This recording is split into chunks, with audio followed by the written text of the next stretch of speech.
This channel does not promote any violent, harmful, or illegal activities. All content provided by this channel is meant for an educational purpose only. এবার আরো একটা চাঞ্চল্যকর বিষয় আপনাদের জানাবো এবং দেখাবো।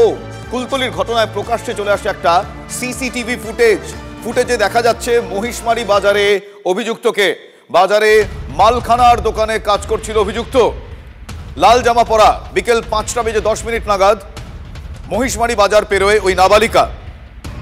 খবর পুলিশ সূত্রে, সিসিটিভি ফুটেজে দেখা যায় রাস্তার দিকে তাকিয়ে রয়েছে অভিযুক্ত। Fair and bright night and day cream, ত্বক থাকবে ব্রাইট সারাদিন, পলিউশন ফ্রি, ঠিক যেন রাতের ফোঁটা সাদা ফুল, সারাদিন হ্যাপি ব্রাইট স্কিন। দেখুন সেই সিসিটিভি ফুটেজ, খেয়াল রাখছে নাবালিকা কোন দিকে যাচ্ছে। মেয়েটি বাজার পার করার ঠিক 4 মিনিট পর সাইকেল নিয়ে বাজার থেকে বেরিয়ে যায় অভিযুক্ত। মেয়েটিকে ফলো করে অভিযুক্ত, এমনটাই পুলিশ সূত্রে আমরা জানতে পারছি। এরপর কি ঘটলো সেটাই তদন্তে জানতে চাইছে আমার সহকর্মী অরিত্র এই মুহূর্তে রয়েছেন আমার সঙ্গে। অরিত্র, এই মুহূর্তে এই সিসিটিভি ফুটেজে যা দেখতে পাওয়া যাচ্ছে সেটা তদন্তের স্বার্থে কতটা গুরুত্বপূর্ণ হতে পারে? যদিও সিসিটিভির সত্যতা TV9 বাংলা যাচাই করেনি, কিন্তু এই সিসিটিভি ফুটেজ কতটা গুরুত্বপূর্ণ হয়ে উঠতে পারে?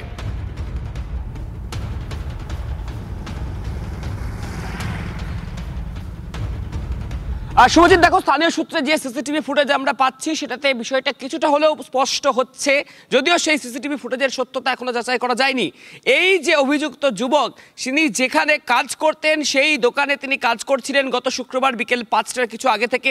বিকেল 5টার সময় এই নাবালিকার টিউশন থেকে ছুটি হয়, সেই তথ্যও রয়েছে আমাদের কাছে। এবং সেই নাবালিকা ও তার এক বান্ধবী তারা সেই রাস্তা দিয়ে আসতে শুরু করেন।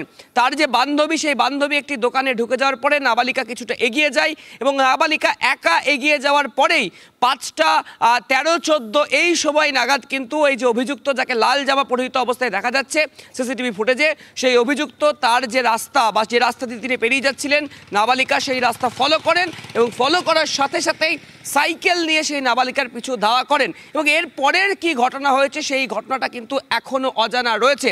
যদিও পুলিশের তরফ থেকে যেটা আমরা জানতে পারছি পুলিশ সূত্রে, যে জেরায় অভিযুক্ত অনেক কিছুই স্বীকার করেছে। সে খুনের কথা স্বীকার করেছে, কিন্তু ধর্ষণের কথা সে স্বীকার করেনি।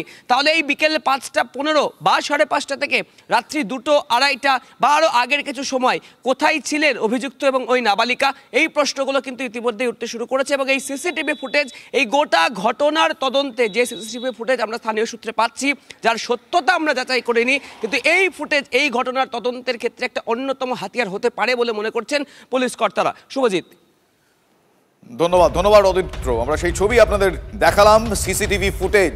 সেই সিসিটিভি ফুটেজ এই মুহূর্তে অত্যন্ত গুরুত্বপূর্ণ ভূমিকা পালন করতে পারে, কারণ সেই সিসিটিভি ফুটেজে অভিযুক্তকে দেখতে পাওয়া যাচ্ছে বাইরের দিকে তাকিয়ে, তারপর সাইকেল নিয়ে বেরিয়ে যাচ্ছে। তদন্তে এই সিসিটিভি ফুটেজ অত্যন্ত গুরুত্বপূর্ণ ভূমিকা পালন করতে পারে।